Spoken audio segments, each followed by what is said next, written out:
Welcome to the Masterclass. Today is December 7th, 2022. It is the Trent Booth Masterclass 3.0. I think I've done a couple of these here over the last year. In years past, it's been like, hey, our guest wasn't able to make it last second. So we just hit record and just kept going. And good things have happened.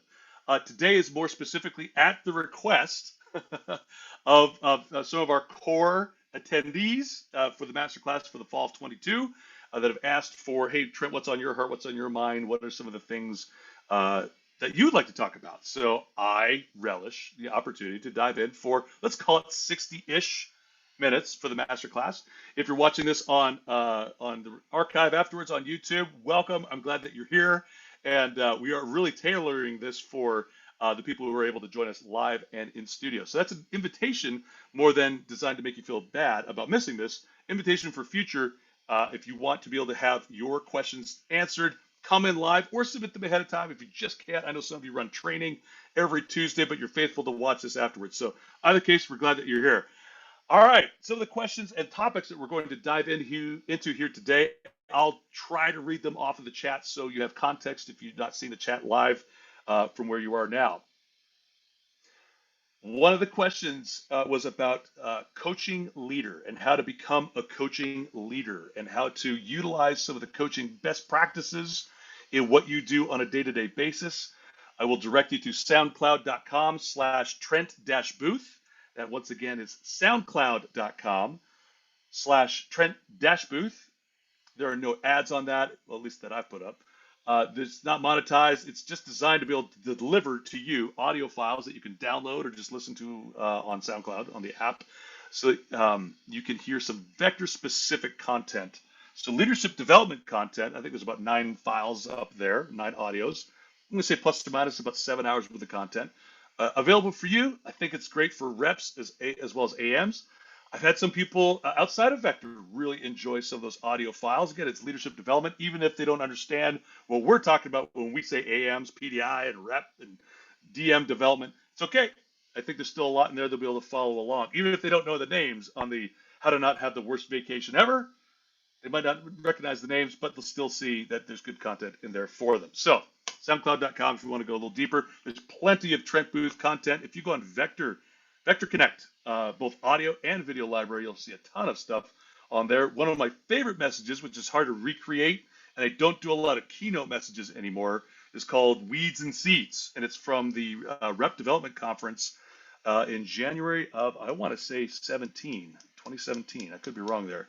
Great. Not just because it's me. I just really love the content. So when I say great message, it's content that I love talking about, but I don't do a lot of keynote messages anymore. Usually when regions are inviting me, I way prefer to facilitate these days. But if you wanted a keynote for Trent Booth, those exist as well on Vector Connect Video Library. Also, as a reminder, all of our master classes from season 1 and this year's season 2 are available. I believe now we're up over 20 episodes. I think this is 24, maybe 25 even. All up on YouTube right now. I'll drop a link and send that out. Of course, I do typically weekly on Conveyor, send out a link with all the old archives. You can check them out all today. All right, we're going to do a little bit about being a coaching leader. And first, let me explain a little bit about what coaching is, because if this is a new term to you, and it is a relatively new discipline, I'm going to say it's just about, I think at this point, 60 or maybe 70 years old at most, and it's a relatively new concept. Now, counseling versus mentoring and coaching. Counseling dives in one-on-one with the participant or client in that case, and what you're looking to do is dive in about 80% of their past to figure out 20% of the future. So we got to unpack what's happened, what's going on there, and what has happened already, so we can help you move forward and in some cases get unstuck. I've benefited from counseling. I strongly recommend. I can't think of a single human being that would not benefit from sitting down with an expert to help them figure out what happened, even if you've had the most amazing upbringing ever, but to sort it all out. And even if nothing else, to appreciate that amazing upbringing. That said, every single person on this call has had their worst day ever, or perhaps a really difficult season. And in my experience, talking about and taking stuff out of old ratty boxes, when I unpack it out of those old ratty boxes in front of a counselor and put them back in new clear bins, there seems to be less stuff in that clear bin. And I don't know exactly how this works, but I do know it to be a true statement. When we talk through our stuff, We process it. We're just a little bit better. I don't know why that works.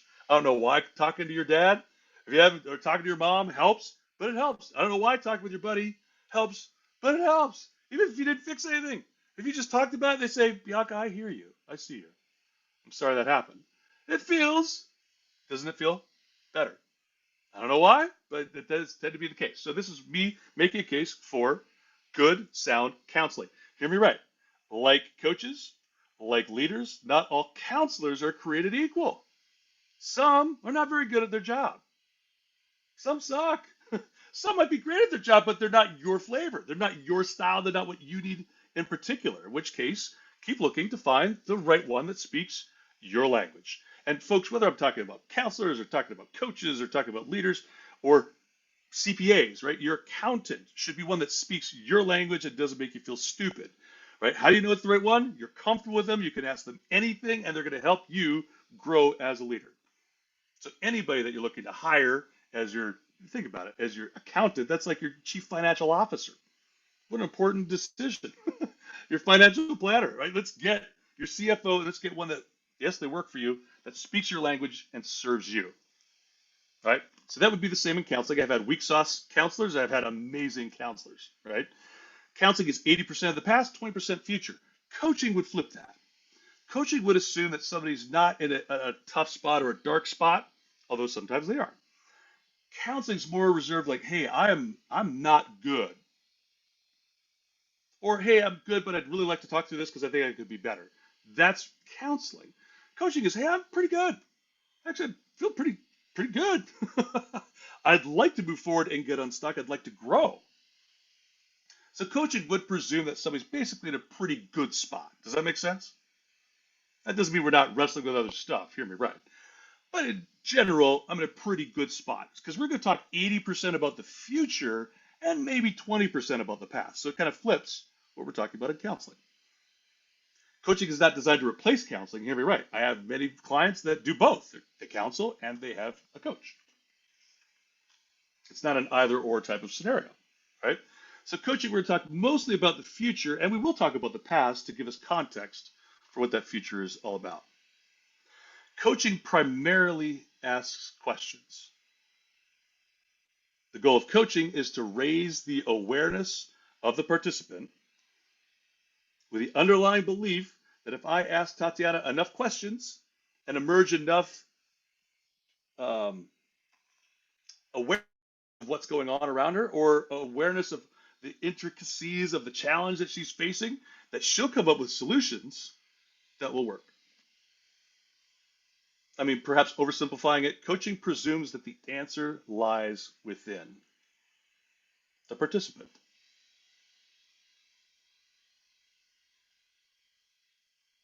And that can be frustrating at first, can't it? Hans will go, how do I develop AMs? And I'll say, what do you think you need to do?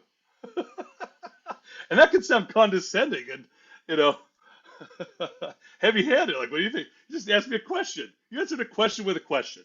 That's not kind. I have answers to that question. But if I just give Hans those answers, first of all, who's to tell how much of that you understand? Second of all, I gotta go through his filter. I don't care who you are, all of y'all got a filter. And that's appropriate, by the way. You should always have a filter. And what I'm hearing is this true? do I believe it, right? Or could it be true at least? It's appropriate to have a filter with everything you're reading. I have to go through Hans's filter when I do direct teaching there. Now, even if I assume that's a very light filter, it's more of like a sieve. It's just a hula hoop for me to pass through, right? I still have something that I got to pass through, right? I don't know if he gets it in real time. I might do the most awesome job of teaching it, but I don't know if he received it. I don't know if he got it. Not to mention, there are things that are awesome about development that I don't know or I'm not great at, that Hans actually might be great at.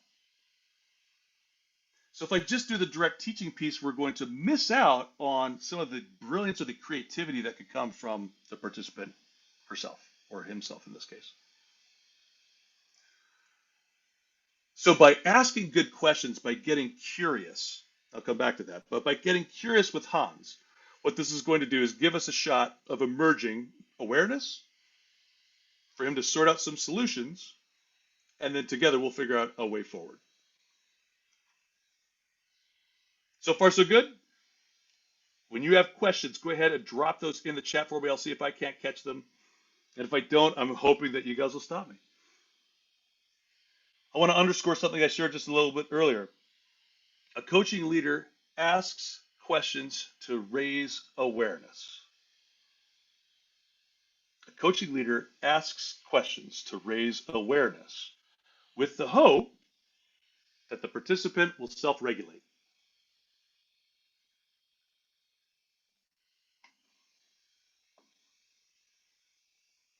So if Hans says, Trent, how can I develop more assistant managers? I might say that's a great question.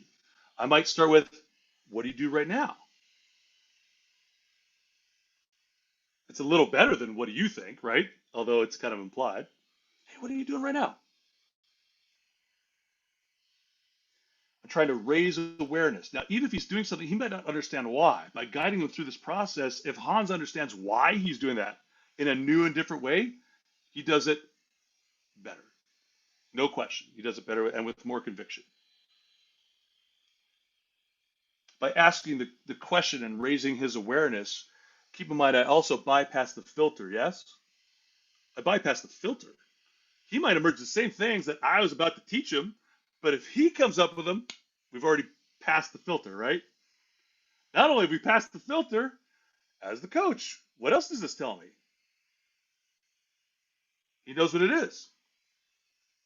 He got it. And I know in real time that he's got it. Now I could ask more questions to ensure the level of got it, whether it's mastery or maybe newbie understanding of what it is, but at least I have a sense that he knows what this is. Now keep in mind, if we pass the filter and he knows how to do this, the chances of him doing it go up dramatically. Sometimes when I talk about stuff, people say, well, I don't fully understand that yet, so I need to get more information before I do it. I do believe that most of us, in most cases, don't have a knowledge problem. We usually have a behavior problem. We know what to do. there's a gap between our ideal version of this and what we're really doing most times. And if we can just tighten that gap a little bit, we move forward. The point being, if I ask Hans, if I have to say, here's a classic one, right? In terms of rejuvenation, right? How do I eat healthier? It's a great question, man. Why would that be important to you? Well, I think if I eat better, I'll probably have more energy. That'd be helpful for rejuvenation. Yeah, I'm like, dude, that's awesome. Okay, in your mind, rate yourself on a, let's say 10 out of 10 being the most awesome version of like healthy eating I've ever done before, and where you are now. Where would you say you are now, Hans? If this is a real question, let's engage with this. Hans, would you engage with me here? All right, you'll need to Sure. unmute to be able to do that. All right, Hans, if I was to ask you on a scale of 1 to 10, what is your level of, let's say, healthy eating? 5 or a 6. 5 or 6. Why not a 4? You're doing pretty good there with a 5 or 6.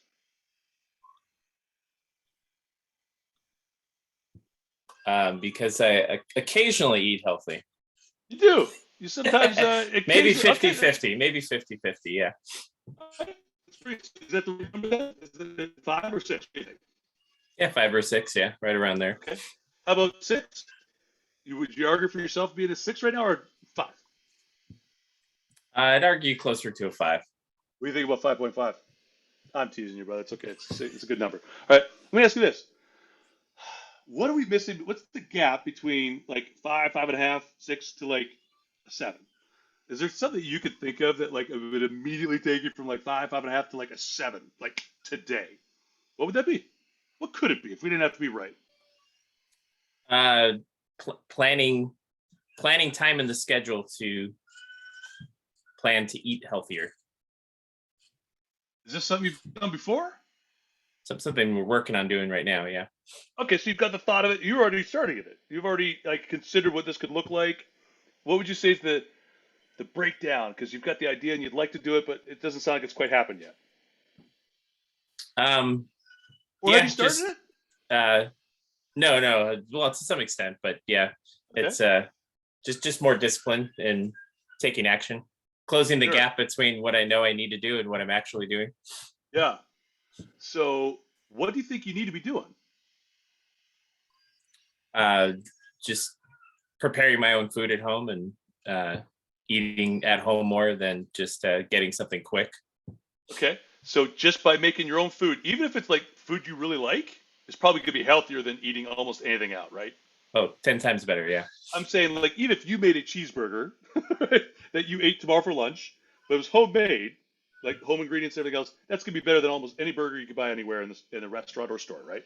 Yeah, absolutely. I think I'd support that. That's awesome. All right, so we're not even talking about going vegan here. We're just talking about like just making the food, right? So nothing Yeah. crazy, right? But making some food. All right. So I mean, have you ever tried putting it in your schedule, Hans? Have you ever tried like actually blocking time out in your schedule to make the food, or do you have a sense of kind of when that should be? We have worked actually last week on blocking out time in the schedule. Yeah. So tell me when did you guys try already? What time did you kind of anticipate or go for? Like 4 to 5:30 time frame, And any given day, or just trying to load up on one day? or daily, like Perpetually. to Okay, so 4 to 5:30. make All make right, food, eat with the family. Yeah. sure. And how's that gone so far? Let's say it sounds like a week ago. How many days did you get to food there? 4 to 5 o'clock, 4 to 5:30. Um. Yeah, well, probably about 50-50. So you're saying like 3 or 4 days out of 7, you've knocked that out. How's that? It's pretty good. I see why at least a 5 there. Maybe that nudged you up to 6. And you just weren't aware of it. How about it? Okay, so if we're not doing it some of the days, but we are the days, what are you noticing is different the days that you do it versus the days where we missed? Lack of sleep the night before would probably be a Yeah, that big feels big real. factor. That feels real. Yeah, yeah. You got little kids though, right? Yeah. Yeah. Are you surprised when you sometimes have lack of sleep? You're not surprised anymore, are I'm not surprised now. you? Okay. I'm not on it, right? My kids are grown now, but I mean, it's an awesome time, like season of life that you will miss at some point. But it's hard to hear when you're in it. You're just like, nope, I'm sleep deprived, and not sure I'll ever get all that stuff. When I clean the kids, like bathing and diapers. I'm not sure if you ever get all that washed off. So Hans, when you say, hey, the days that we miss it, sometimes there's lack of sleep. What do you think that led to in the moment where you go, it's 4 o'clock, I should be making the food, and then we say no, even if it wasn't a conscious decision, we're like, what are you saying in that moment where it doesn't happen? Basically, do you want to cook or do you want to get pick something up real quick? It's So, dude, and that resonates with me, man. That happens quite a bit. I wish it happened less, and here I'm at 47. It should happen less, but that still functions, right? So if I'm tired and not at my best, and I have a choice between the easy route or the disciplined route, I'm usually picking easy, right? Now, obviously, silver cup that doesn't come from like continually or habitually choosing easy. That you don't win a silver cup by not choosing discipline regularly. Now, it's understandable that it might be new that you're trying this with food prep, but like this is a thing you can do, right? So, yeah. I mean, if you were coaching you, what would you say is, I mean, at least a silver bullet solution to cooking food? Let's say 6 days out of 7 this week from 4 to 5:30.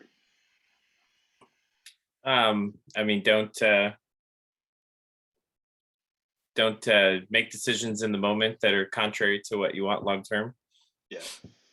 I mean, could it be that simple, Hans? It could be that simple as just deciding right now. Next time I want to wuss out, I just like, this is gonna be a thing, and now I have to because I don't want to be here. You know what I'm talking about? Like I said, I'm gonna do it, and now I got to do it because I decided ahead of time. Before it just happened organically, I could just lazily say no, I don't want to. But now you're on record, and that shifts. And I say this because sometimes people like they try stuff and they're good at it for a while. We have an adage in Vector. We say it works so well, I stopped doing it. You're not alone. In fact, sometimes we can get jaded because we've been around goal setting for a long time, and we're around a lot of disciplined people. So we might say things like, "Well, I tried this before and it didn't work, so why should I bother?" Which is crazy because you think about Vector, we never say that about. I mean, consciously, we almost never will say that. I can't change in that area. We would never verbalize those words in vector for the most part, right? I can't change. Like, no, we don't believe that at our core. I don't believe you believe it, differently at your core. Like you could grow in this area. I will encourage you that one of the things that you've already decided to do here with coaching is make yourself accountable. So let's say on a scale of 1 to 10, 10 being done deal, 1 being no way it happens. If I was to ask you when we talk again in 2 weeks, did you prepare food 5 out of the 7 days, both weeks? What is your commitment level? 10 being done deal, 1 being no way it happens. What would you suggest would be your commitment level to that? A 10. It's done. I believe it. I see it. That's cool. All right. Here's what we're gonna do. I want you to send me like a picture of like when you do it. Not the first day, because anybody can do it the first day. Like the day where you didn't want to do it and you totally locked down and did it. Send me a selfie. Send me a selfie of you making food. You didn't even have to be in it. Right? Just take a picture of your sandwich or whatever you got there. And I want to celebrate. I'm gonna put a little like up there. See, this is where accountability could be positive, Hans. So accountability a lot of times is like, what'd you do? Oh, you didn't do it? You suck. That doesn't function really well. Accountability, although hear me right, I'm a good coach. So if somebody says, hey, it's 10, and then for some reason you didn't do it, I should be at least curious. Wouldn't you agree? So because I care about you, I'm going to ask you when we connect next. Hey, tell me about food prep. How's that going? That's not from an accusation. That's not from an accusatory place. That is from an accountability. I said I was going to do it. Let's count. If we just oversimplify, because I do care about you, right? And for some reason you missed it this time, I'm pretty sure you'd get it next time. What do you think? Let's just Yeah. put a shortcut in here. Put the selfie in. The first time you don't want to do it, you do it anyway, and we'll celebrate that discipline together. What I'm describing here is the positive side of accountability, where we're celebrating in real time. And then even again, yeah, in 2 weeks, we're going to celebrate that you did it. This is one of the game changers when it comes to coaching, Hans, is that somebody's going to ask you. And we're typically better when we're watched. I'm excited for this. That's fun. What's going to be good for you when you're doing that? What's going to be good about doing the food prep? Weight loss, more energy, all of the above. Nice. You see where this is going now, folks. Now we've got a new branch we can go down. We can talk about how much, hey, look, how much do you want to lose? Or, what size do you want to get into? Or what beach body are you looking for? More beach body than dad bod. What do we want? And this resonates with me. Right? I just get curious. So for your notes, I would suggest that one of the greatest traits that we can lean into. Thank you, Hans. By the way, I appreciate your support here, man. We might come back to you again, but thank you for volunteering. And you did great, man. You were awesome. All right, curiosity. Curiosity is the greatest trait we can press into and celebrate and develop as a coaching leader, is becoming curious. Curiosity. When people say, do you have a list of questions? I'm like, I have some, sure. And if you coach me, you'd hear me ask some of them over and over again. But more important than coming up with a canned set of questions is getting curious. I learned on a scale of 1 to 10, where would you rank yourself? He goes 5 or 6. I learned this from Jeff Gamboa last year at Masterclass. He goes 5. It's pretty good. Why not a 4? You notice that? That's a little ninja move there, right? Hans was on my call. It was like one of those mind blown moments. Where like, dude, have you tried it since then, Hans? You tried hey, oh, dude, you got to try it because people, you flip the script on them, they're like, huh? Yeah, it's not a 3 or a 4. What? And I might even come back to that. So yeah, actually we've started, but we're not getting it done yet.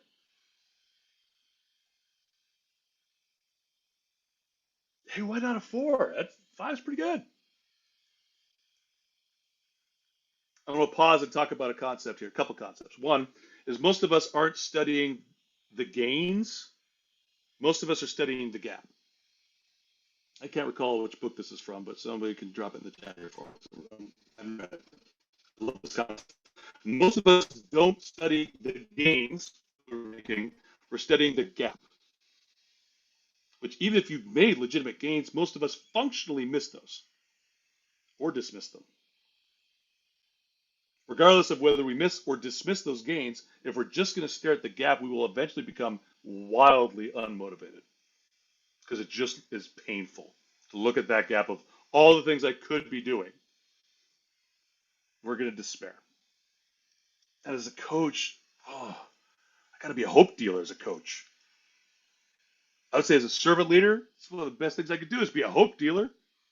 Now, I'm not going to be trying to deal hope in what's not real or what's not true. I'm trying to deal hope in what's true. So when I talk about, hey, Hans, it sounds like you've already started this. Like you say, you've done it this 2 to 3 days, maybe even 4 last week. Do you even notice that you've been doing pretty good with that, right? Maybe that would make that a 6. You see where I'm going here, folks? We're recognizing what's true. We're recognizing progress he's already made. We're focusing on the gains. The gains are real in this case, by the way. I can't tell you how many times, and you guys know what I'm talking about when I say this. I can't tell you how many times I talk to somebody, I'm like, how's it going? They go, terrible. I'm like, tell me more about terrible. Or like, oh, the year's a write-off. And usually I'll be able to find some silver lining there of how great the year actually was. Hear me right. I'm not trying to be like Pollyanna or see the world through rose-colored glasses and nothing's ever wrong. That's toxic positivity. I'm not talking about that. I am talking about celebrating the crap out of the little wins, though. Those little wins freaking matter. How much can they matter? Snowflakes are insignificant on their own. You start adding enough snowflakes up, you stop traffic. You can cancel schools. You can stop businesses. You can cancel NBA games with enough snowflakes. You add up enough little wins, folks, and we get momentum. We start to celebrate gains instead of just focusing on the gap. Instead of focusing on all the things I'm not doing well, I start to celebrate the things I'm doing well. Let me sum this up as being a strengths-based approach rather than a deficit-based approach. A strengths-based approach celebrates what's real, what's really going on, and let's get excited about it, or even what could be great. Jim Rohn has been quoted quite a few times over the master classes. I quote him just about every message that I give. One of the things I pulled from Jim Rohn, he said, when the promise is clear, the price is easy. And one of the ways that he unpacked that, again, he may be oversimplifying when he says motivation very often, and I'm paraphrasing, is simply having enough reasons. If we can stack up enough reasons, we can get to motivation, or get to trying, or get to starting, or get unstuck. So when we're counting what's going well, when we're celebrating what's going well, and what could be great, so we say, hey, how would eating right help you hit your goals, Hans? Or what would be great about eating right this week? And he identifies that, he's got another why. And now he's got a better shot of anchoring to why. Now, if I was to ask this group, why is being connected to why important? Even if you haven't read the book, start with why, which you all should. Even if you haven't done that, you know intrinsically. Somebody drop in the chat or unmute yourself. Go. Why is why important?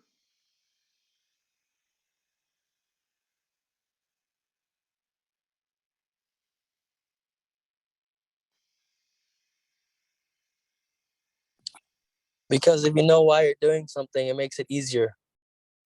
Tell me why. You're right. I agree with that. Who is this? Oh, Johnny? I was Jason over here. Jason, hello. Hello. Just parked. Hey, man. But why is that important? Repeat that one more time. The why is knowing why make it easier. I agree with you. When I understand my why, it's easier. But why is it easier? Because you have like a picture. You have something to go for. If you know why you're doing it. You're describing clarity. Hey, I'm clear. When the promise is clear, the price is easy. Why? Because I know why I'm doing it. I have a hope, I suppose, would be another way of putting that. I believe if I try, I've got a chance of actually getting it done. Thanks, Jason. Appreciate you, man. I've got a couple more thoughts here in the chat. Let me just read these.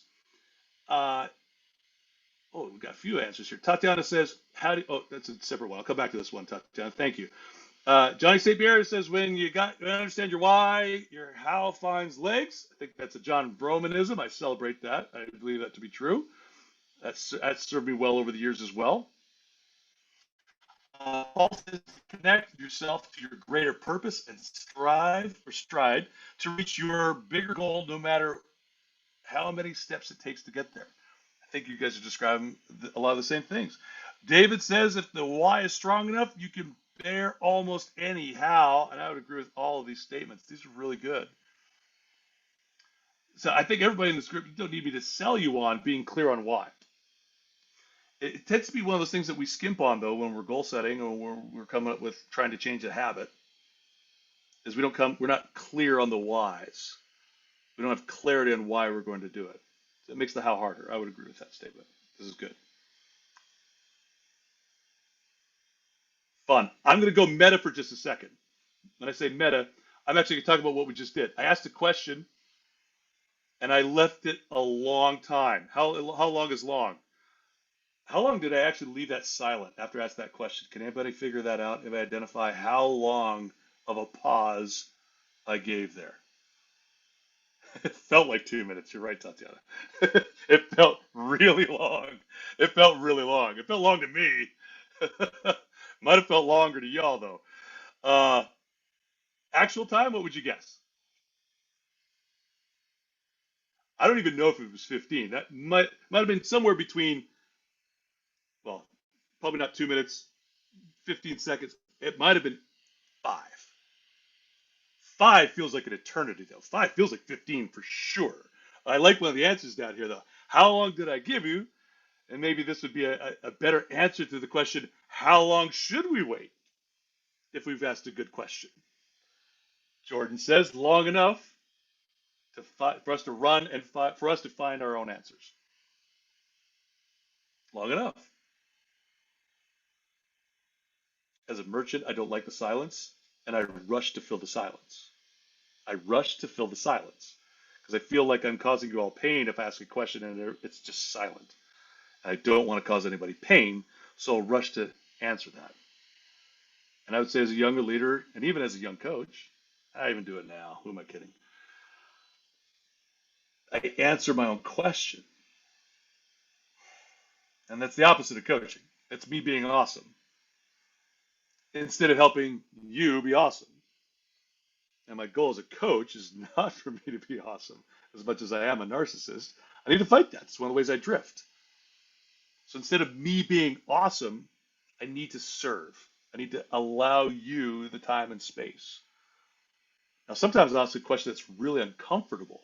And then that silence isn't because you don't have an answer, it's because you don't like what's emerging or you don't want to say it. Sometimes as a coach, I'll give people a pass. I might even say, I can see you've got an answer. You don't need to bring it right now if this is just too much. You can journal about it and work through it, or we can come back to it. So if you want a pass, let me know a pass. It's rare. I'll offer it though. In coaching, usually we've got enough intimacy built up and trust built up that we can usually dive into that stuff. Jordan's got a nugget. Jordan, I'm going to allow you to unmute, if you would, ask you to unmute, even better. Would you mind reading this out for everybody? Just I want to make sure it's in the recording. And anytime we've invited you into Masterclass, Masterclass is instantly better. So, Jordan Farber. I really liked that a lot. And we've talked about that before, just shining the spotlight on whoever you're working with. And I thought that was really good. You said the opposite of coaching is me being awesome. Yeah. And to just allow them to be awesome, because obviously you know the answers. Most of the time it's like you know the answers, but you're trying to get them to figure out the answers for them. Just how we talked about earlier, but I like that a lot. The opposite of coaching is me being awesome. Yeah. So in that case, coaching would be me shining it around and you feeling awesome in this case. Yeah. That makes sense. That's what you said. Yeah. You've got it. You did a much better version of that. You unpacked it much better than even what I said. I believe we're really serving our people in that moment, right? If we can help them be awesome, I mean, I don't even know if there's a better definition of just servant leadership than just helping my people be awesome. Somebody used the word altruistic earlier, altruism, the idea of just being wildly sold out to helping them succeed, helping them move forward. Here's what's so gratifying is when I ask a question, they give an answer, they move on it, and then they succeed. I'm like, man, that is so great. And it really doesn't surprise me when that happens. It should surprise me less, is what I mean to say. When they come up with the idea, they're more likely to take action on it. They already know how this looks and works. And here's what's great. we start building up little wins in coaching, and they trust a little bit more. They might try some little more outlandish things or harder challenges down the road. We've got some wins, and they'll usually say things like they try to treat this like a Luke Skywalker Yoda relationship. They'll come back to me. They'll go, Master Yoda, that worked, and you were amazing. And I'll have to pause them and go, actually, if you remember the process, that was your idea. I wasn't there when you did it. I'm glad I was able to witness and celebrate with you. And hear me right. Would this have happened without a coach? Maybe not. I don't know. With a good journal session, maybe you would have got there too, right? But to encourage you, you did this. Everything I just said is true. Yeah, I wasn't there. It was their idea, and they took action on it and did it. Now, it's also true that they might not have come up with that on their own, and they might not have done it if they didn't have somebody to report to later. But all these things are true, and so I celebrate. I appreciate that because it is a compliment. I'm not just saying, "Oh no, I'm a worm." That's not a true statement. Yeah, I might even laugh about it. Some of you have heard me say this before. Yes, I am amazing. That is well documented, but that is not why you succeeded here. That's the narcissist part, right? But I'm having fun with it. Where I'm like, actually, no, you totally did that. You did this. It's important for you to acknowledge that. Go ahead. What's really cool about that too is then that gives them the confidence and empowers them to feel like they're a leader, and then they can switch it and just have that confidence in talking with other people as well. It's Yeah. good. You hit 2 points there. You said they feel like a leader.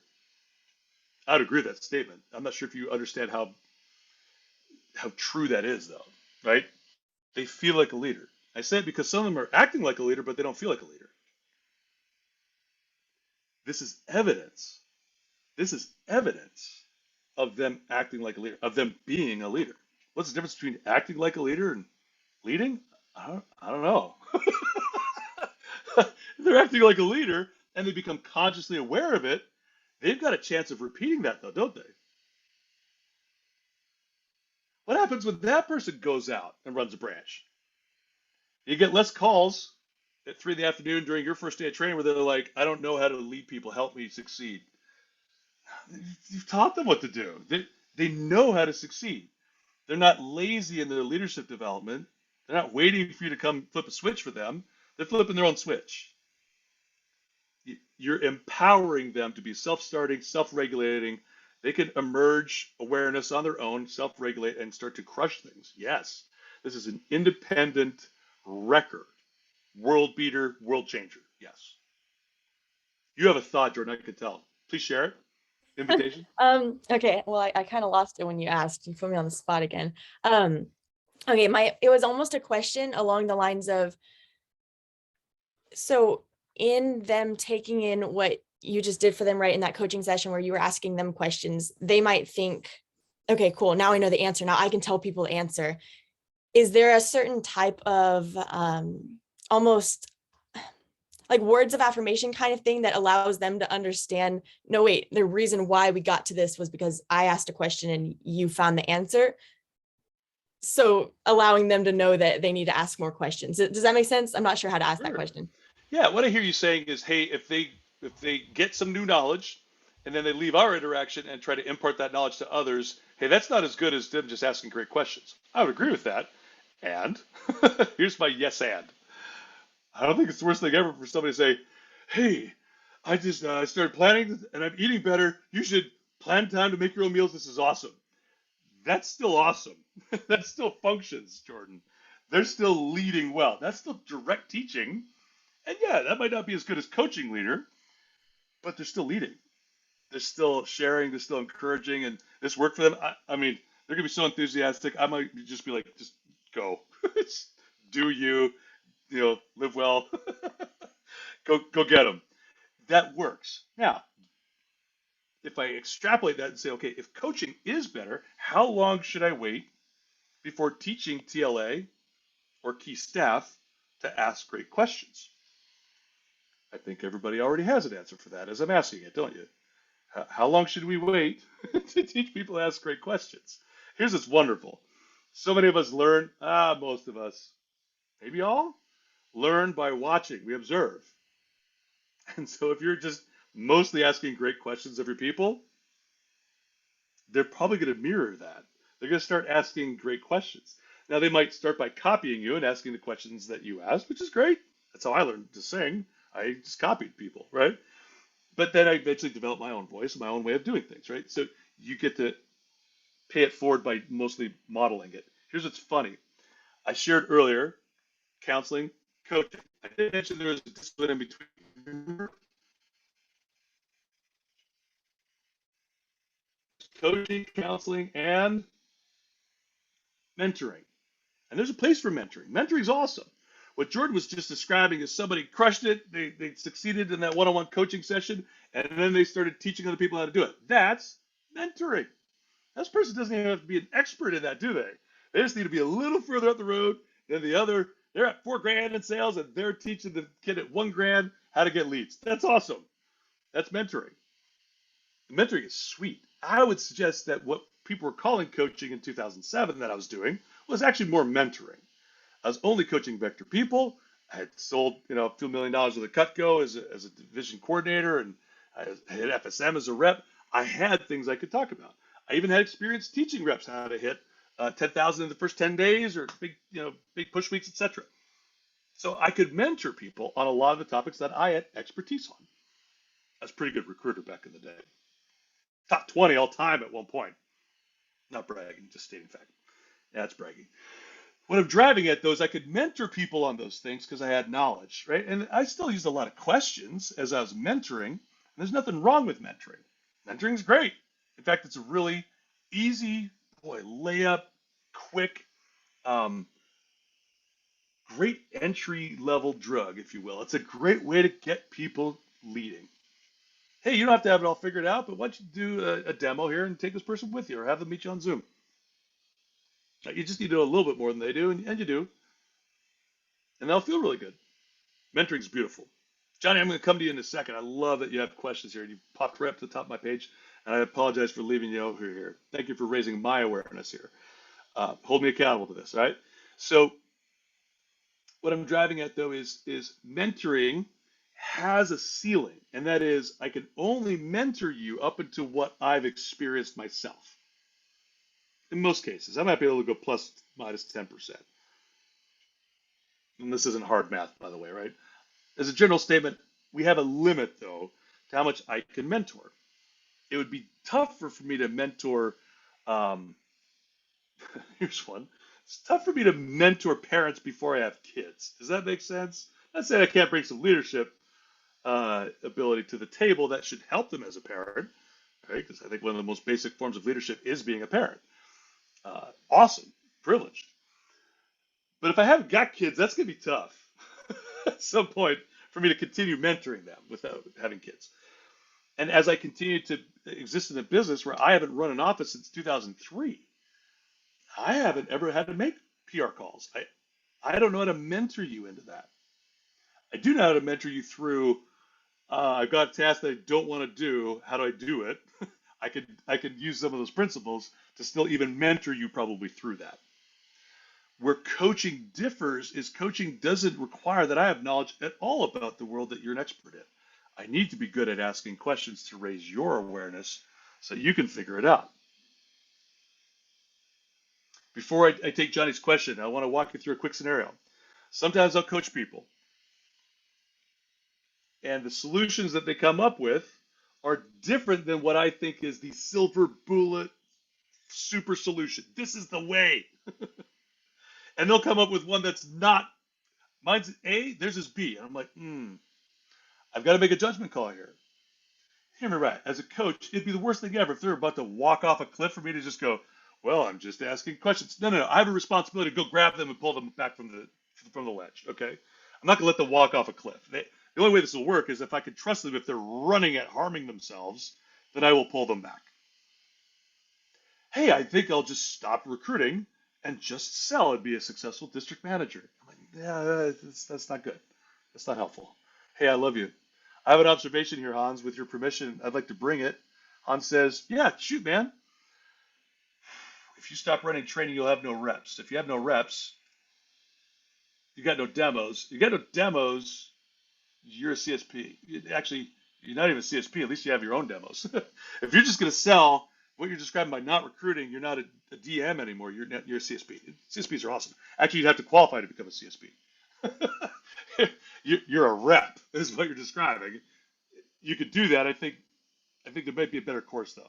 I'd be a terrible coach if I didn't point this out though. Are we good? Oh yeah, we're good. All right. So I'll ask permission before I bring that type of feedback. Everybody catch that? Hey, with your permission, I have an observation. You open to it? Yep. Some people I've built a relationship with, I'd be like, Hans, that is a terrible idea. Only because I know Hans. I could just tell him, be like, dude, you know that's a terrible idea, right? And usually be like, yeah, you're right. Stop recruiting, you're right. Right? Keep recruiting, brother. So now, in the scenario I just painted, it's not that they're saying, hey, I'm going to stop recruiting. It's A, B. It's almost like a matter of taste. Like I've done A and I know A works. I don't know if this one will work, but they seem excited about it. Folks, if I just pose it to the group, what's the worst thing that happens if this thing doesn't work? If I think this is a move and it doesn't work, most times they come back and go, hey, that didn't work. It's usually not a career-ending injury. If it was going to be a career-ending injury, I would stop them. Or if it could lead to a career-ending injury, I'll ask them, hey, if you do this, could you see where the risks are? Could you identify soft spots in the floor where this could go badly? And see if they can identify that. If they still can't, I'll be like, hey, if you do that, here's where it could go. So I'll ask permission again. But most times it's not that. Most times it's they try it and they fail. It didn't work. We come back, coach a couple weeks later. They've learned from experience.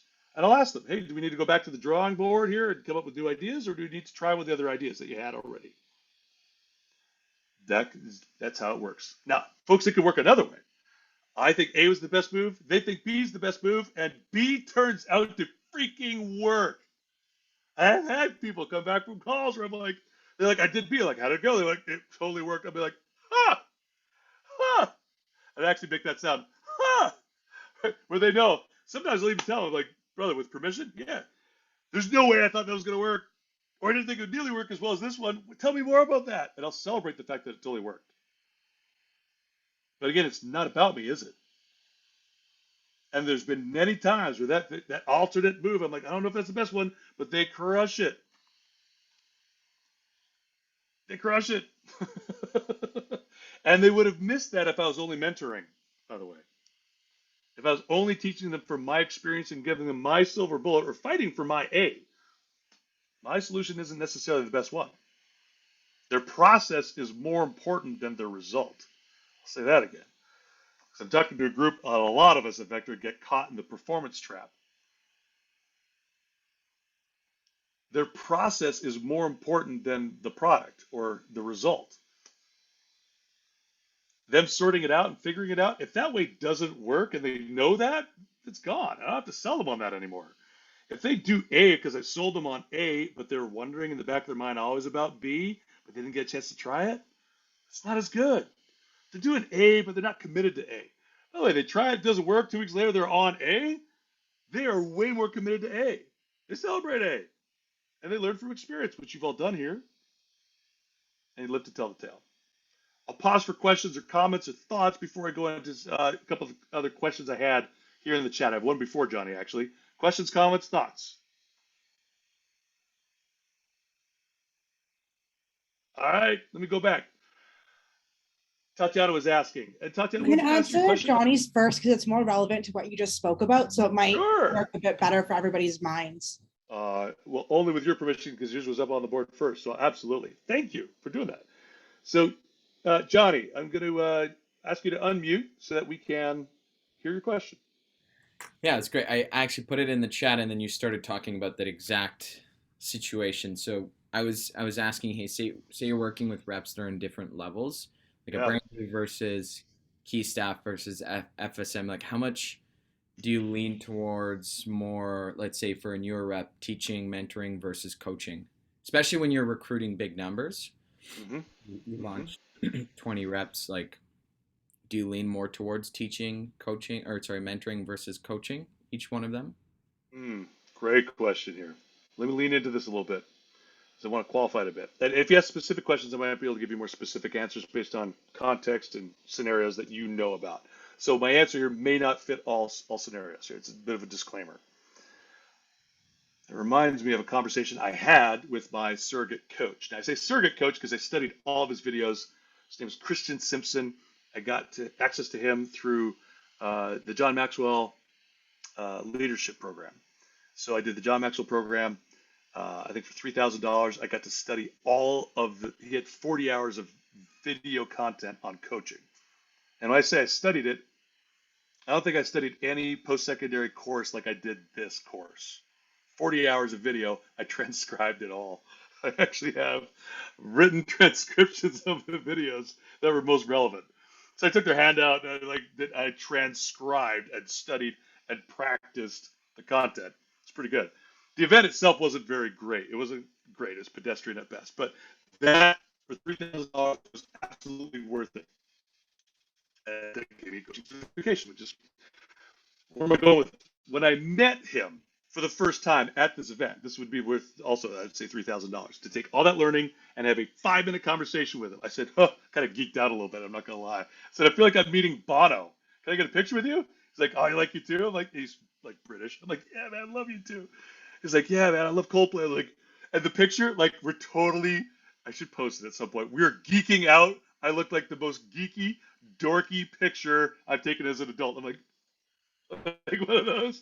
Man, Christians do the same things. Like, I asked him this question afterwards. This is the purpose of the story.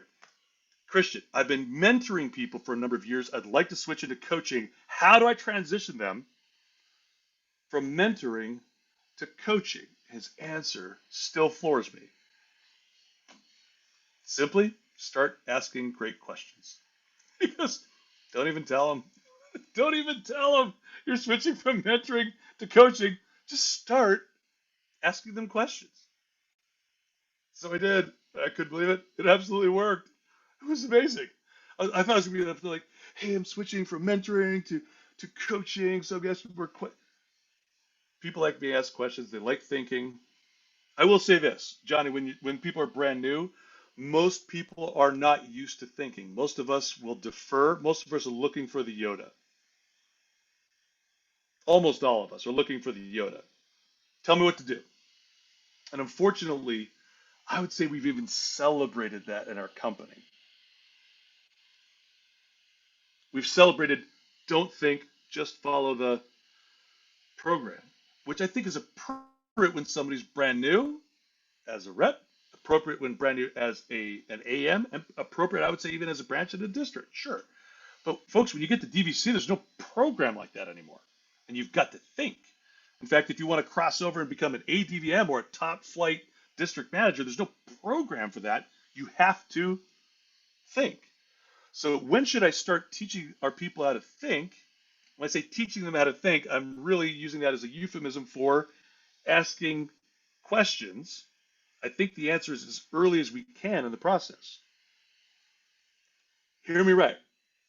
I've never tried running a training seminar at Cutco, Vector, since learning the coaching principles or since going through the exchange program with John Berghoff and crew. It probably would inform the program. I would probably shift the program a little bit of what we have. At the very least, we'd be doing more role play, and I'd ask as many questions as I could during the seminar for the same reasons I stated earlier. When your trainees answer what you're about to tell them, not only did you make a sale with them, have you noticed this? When a rep or a trainee says this is the answer, everybody else buys it. I don't know why. They buy it more than when they buy it from you. I don't know why my son, when his buddy goes, hey, you should read your Bible. He goes, man, that's amazing. I should read my Bible more. I'm like, yeah, I wish somebody had thought of telling you to just do that. That would be great, Jake. I've been telling him stuff for years. He's like, when his buddy says it, he does it. I don't know why it's a thing. It's a thing, though.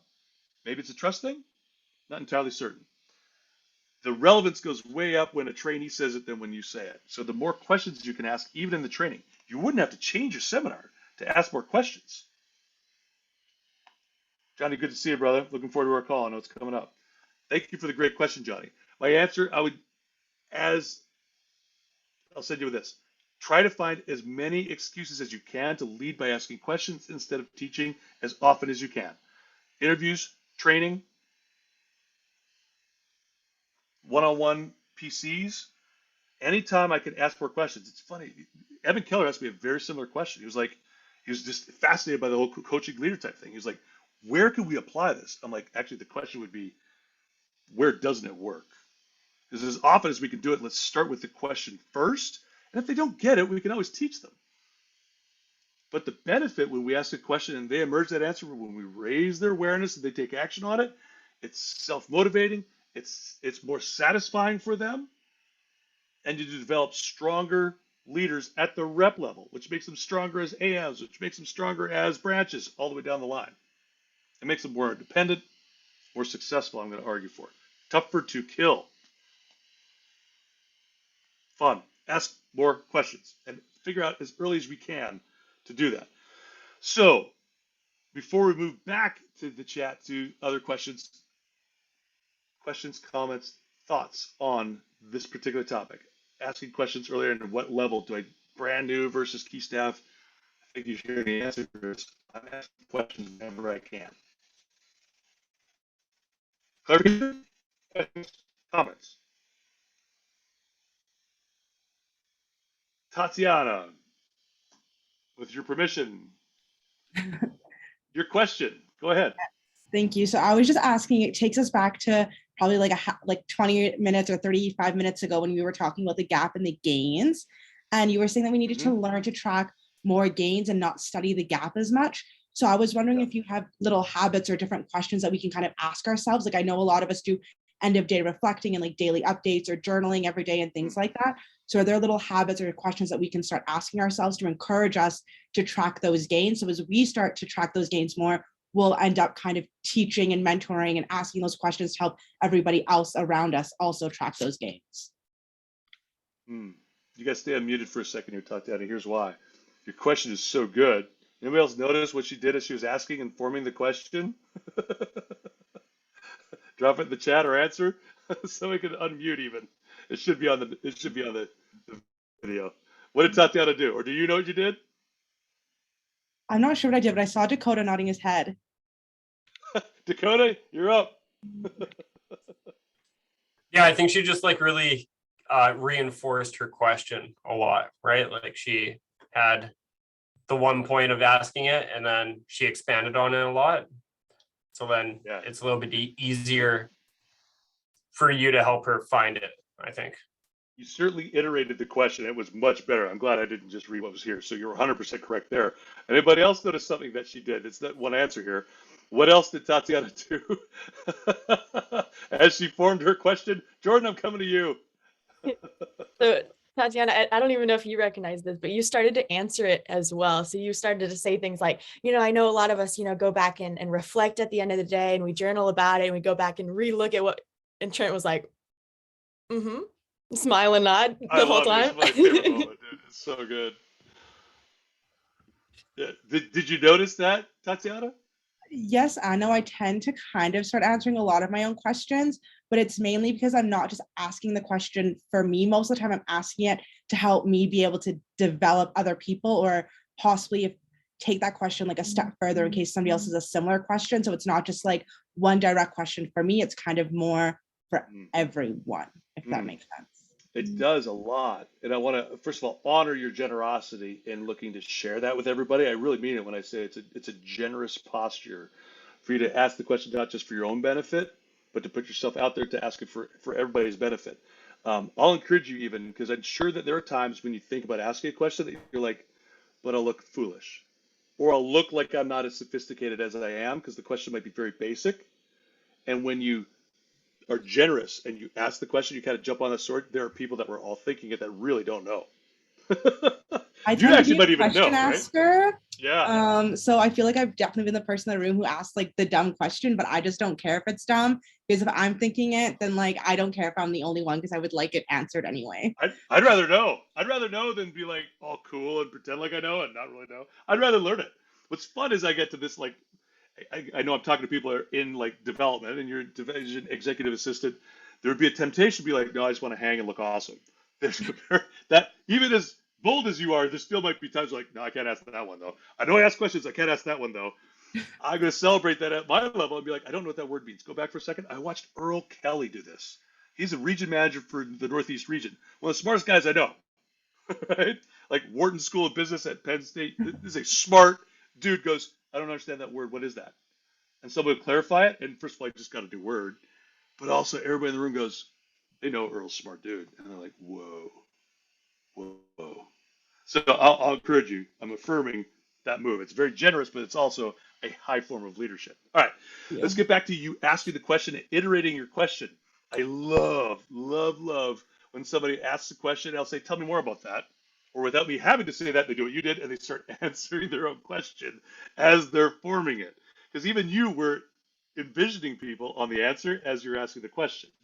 Now, as a coach, that's an opportunity for me to ask you. I get curious. Hey, go back for a second, Tatiana. You told me that you already do some things to study the gains. So, what was it when you're talking about a gratitude list at the end of the day? Tell me more about I think I that. said that some people already practice in that. I actually don't. Something I Sure. definitely need to work on is journaling, but I do know a Okay. lot of people are already doing that, especially on this call with their daily updates and everything as long as they're being posted and stuff.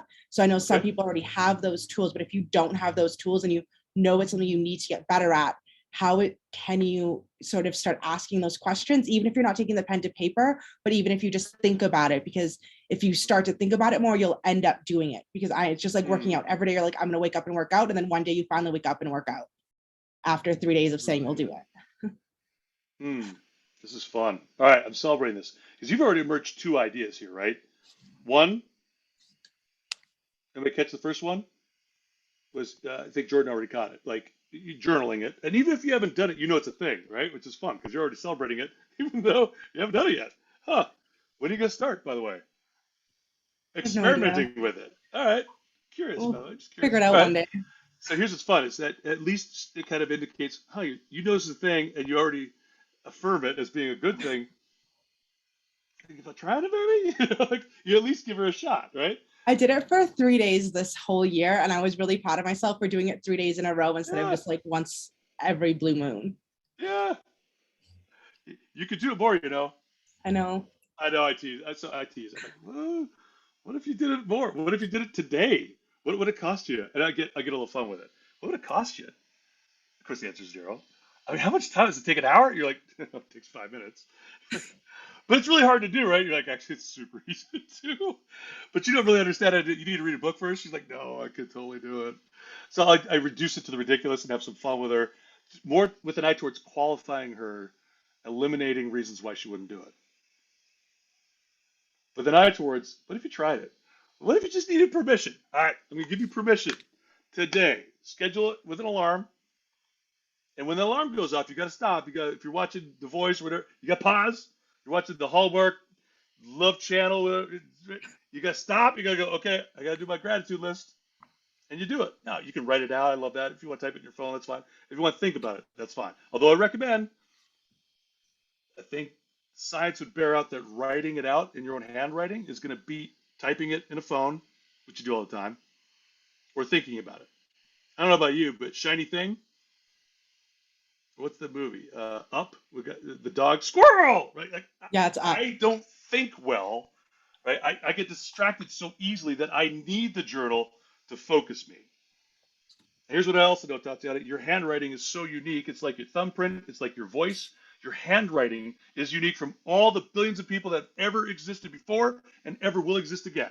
Your handwriting can be used as forensic evidence. It's so distinct. Even if it's chicken scratch, I'm encouraging you to write it down. And here's one reason why. It's the only thing you'll write all day. Your brain's going to go, this must be freaking important. Why are we writing all analog style with ink on paper? Not even like on a journal, which I think would be one of those like pads that you can write. I don't know. Those are neat.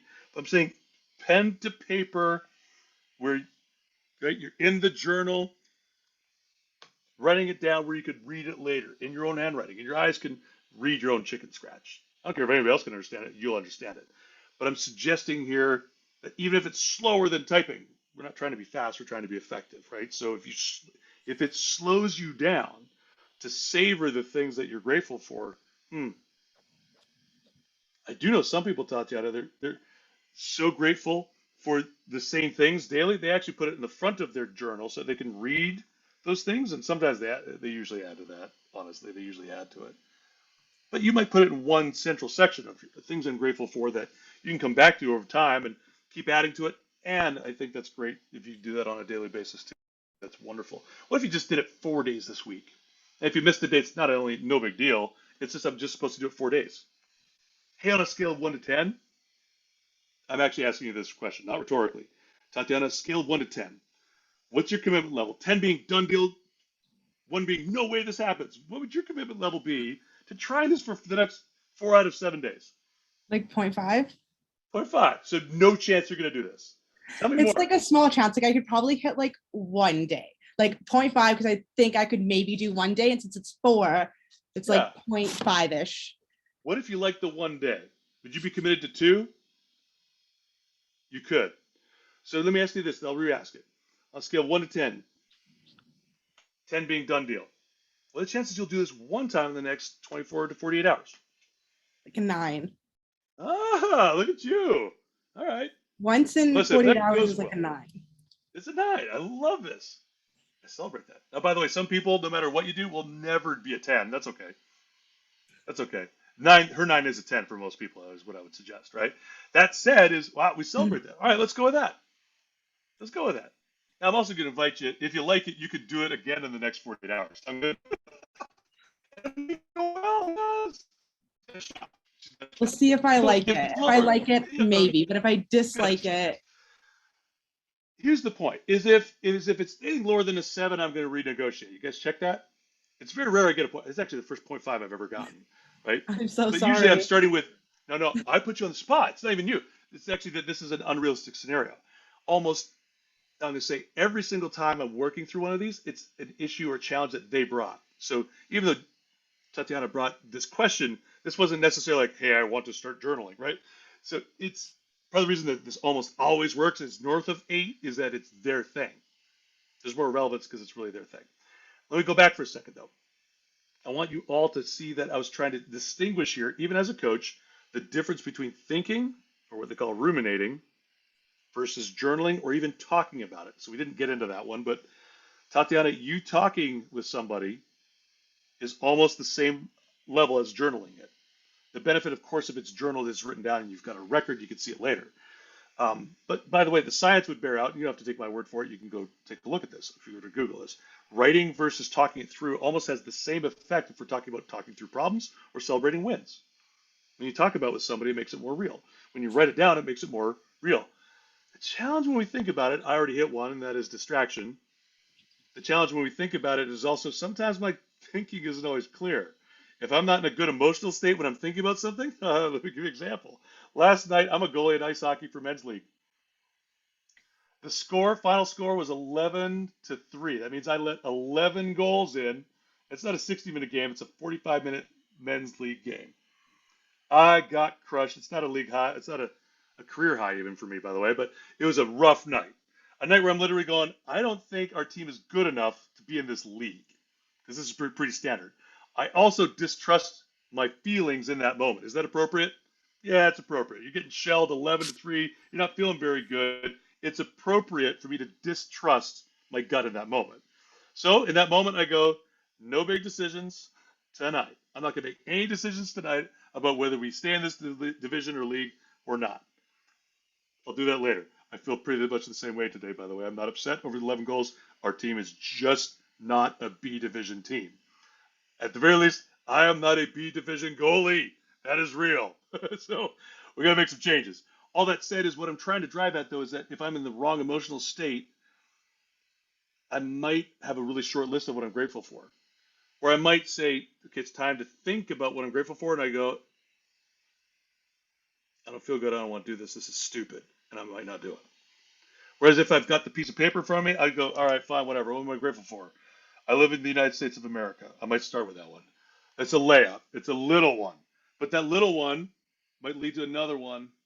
And I'm not usually prone to think about that. But if I start writing and force myself to do it, I used to run way back in the day. I don't run anymore. I started playing hockey. But when I ran, I discovered the truth of junk miles. Not every mile you run is a runner's high. Some miles are just junk miles. You got to get through the junk miles to get the training in. You got to go through the junk miles to get to the runner's high.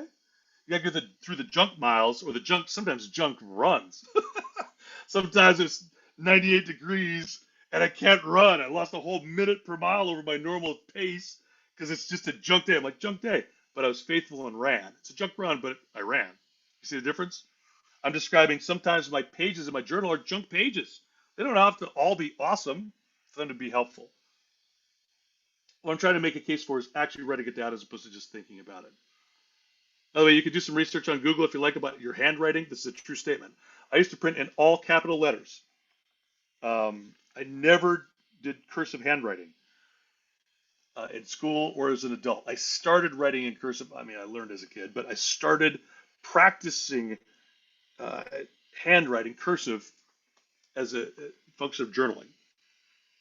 And my handwriting's not terrible. It's actually pretty good for lefty, right? Usually lefties are a hot mess or actually pretty nice. Tangent. What I'm trying to make a case for here is the power of journaling to help you become aware to self-regulate, right? So there's getting a coach, and then there's self-coaching, really, if you think about it in this case. The more that you self-coach, the more it will enable you to coach others. I do want to make a statement here during our masterclass, which has become largely about coaching. It's designed to help you become a coaching leader. Some of you are going to want to go on to get coaching, which I think is a great idea after you've checked a couple boxes. First of all, you can afford it. Coaching is very expensive. It's like lawyer type prices most of the time. But it's a good coach for the most part. It costs quite a bit of money. When I say that, I've not met a coach that needs $100 per hour. People on a school vocal training will charge $50 per hour. Coaches are charging 100. Even the not so great coaches that are just starting out are charging $100 a call for an hour. So coaching is expensive. By the way, the coach I've heard that costs the most, the guy takes on 10 people per year and charges $200,000 for the year. I know, that's a thing. Like, oh, that's a thing. I know of a coach that would charge back in the day $25,000 per year. Let's call that about $1,000 an hour, though. I'm not trying to make a case here for working with those coaches, although I'd love for each of you to be wealthy enough down the road to pay for that type of coaching. That'd be awesome. Where I'm suggesting here is that you take advantage of all the resources that you have in front of you before you start paying for coaching. There's, again, Vector Connect should be your coach right now. Vector Connect was my coach when I was young in the business. I didn't have coaches. I didn't even know coaching was a thing. I had a lot of resources. I didn't have anything as great as Vector Connect even right now. As much as we'd love to iterate that thing's already better than paying for coaching if you're a new district manager. As a general rule, if you're going to spend more than $100 a month on anything, I'd want you to run that by your division manager to see if that's a good idea. Whether we're talking about a car, a phone, art, mortgage, rent for an apartment, I'd like you to run that by your division manager first so we can help you from getting into career-ending injuries as well, right? Check with your division manager before spending that type of money on anything, especially coaching. Not all coaches are created equal. Controversy, but it's my masterclass. Screw it. There's some Vector alumni that showed up for a cup of coffee at Vector that have made more money coaching Vector people than they ever made at Vector. And they're not very qualified, in my opinion, to be coaching our people. Some of them I've directly asked to not coach district managers without ensuring that the division manager is aware. In my opinion, that goes beyond being not okay. That's what I call poaching. If you're going to walk up to a kid that's 22 years old and they want to succeed and they're going to sign a contract to pay $1,000 a month for 6 months and they don't have 20 grand in withholdings or savings, maybe they haven't even saved their tax liability for this year, that coach is poaching and needs to be reported. I'd love to know about that person, by the way. I'm aware of several. And I would love, by the way, if any of you are in a coaching relationship right now where you're like, yeah, I signed a contract, I can't get out of it, but I'd rather not spend that money, I don't have it. I'd like to get you out of that, by the way. So hear me right when I say that coaching is an outstanding tool to help you break through and get to the next level when you're ready. When I'm saying when you're ready, you've been journaling for a while. You've been through content on Vector Connect and YouTube from the masterclass. You've studied. Any good coach is going to have you journaling anyway. Might as well get good at that before you start paying for it, right? There's a lot you can do before you start paying for it. and make sure you've got some money saved. Money saved. I'll let you talk with your DVM or RM about how much money should I have in withholdings before I make an investment in myself to grow through coaching. I'll let them answer that with you. In my mind, if somebody doesn't have at least $20,000 saved, like a war chest for emergency fund in the business, it doesn't make any sense to spend $50 an hour on coaching right now. There's too many people that will help you for free. Part of the reason we started doing masterclasses is to give you leadership development access, content to grow from without having to pay for coaching. And hear me right. You get to Dave Powder's level of success. You get to J. Brad Britton, Hans Hilton level of success. You've got some dollars saved. You want to invest into yourself for coaching? Have at it. I do have opinions on some, again, not all coaches are created equal. I'm not making a judgment on anybody that you're working with in particular right now, necessarily, unless they're on my crap list, because I do have a list going. Here's what I'm saying. If you're wondering, email me. Be like, Trent, I think I'm ready for a coach. I'll ask you a few questions. If your RM's like, I don't know, we don't have a policy. If your DVM's like, I don't know, email me, because I got some thoughts on this, right? A great coach is absolutely worth the investment. You're betting on yourself when you're ready. When you're ready, dude, it's great. Before you're ready, it could be a financial liability that can unfortunately help you run out of money before you've run out of time to experience success here. I say that because if we can just keep you around long enough for you to figure it out, everybody on this call can figure it out. Everybody on this call is capable of shipping $1 million. You already have the knowledge, I'm willing to bet. Can we keep you here long enough for you to unlock it and figure it out? And if we're bleeding money into coaching that we can't afford, that's a miss. I want you to stick around longer. Take advantage of the tools that are available for you, the learning channels, the podcasts. I mean, heck, reach out to me before you start paying for coaching. I can't talk to you as often as coaches that you pay for, right? Hear me right. Anybody that I coach in Vector, I need to make very clear, and I will again, I never charge this for anybody that charges Vector. My job. And part of the is that there's a lot more views than there is of me, so I can't coach everybody. So I imagine there will be requests coming. This is not my desire, and neither do I want to reject anybody out of hand either. What I'm saying here, though, is that I don't charge people within Vector. I do have paying clients that are not within Vector, right? So let me just distinguish and make clear for everybody else here. All right. Here we go. I'm going to hit stop on the recording here, folks, because we're 2:27. I do need to hold us to a couple minutes after the recording, but what a great masterclass, everybody. Thank you so much for joining today. I really appreciate you. I'm going to hang in for a couple minutes afterwards. Talk to you soon.